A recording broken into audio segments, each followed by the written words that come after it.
नमस्कार मंडळी. आज आपण ना औषधी गुणधर्म आणि शरीराक उपयोगी अशी ना साध्या सोप्या पद्धतीने कारल्याची ना सुकी भाजी बनवूया.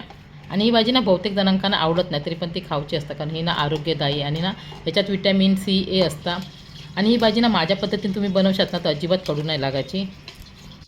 आता तुमचं साहित्य सांगते. 4 सफेदवाले मीडियम साईजची कारली, ती ना मी धुवून घेतलं आहे.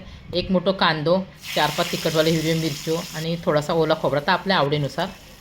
आता ना 4ही कारल्यांचे ना बियो काढले, त्याचे ना 2 उभे भाग करून ना पातळ बारीक चिरून त्याला मीठ लावून अर्धा तास मुरत ठेवले. तो पण इकडे ना कांदो हिरवी मिरची बारीक चिरून घेतली आणि ओला खोबरा पण किसला आहे.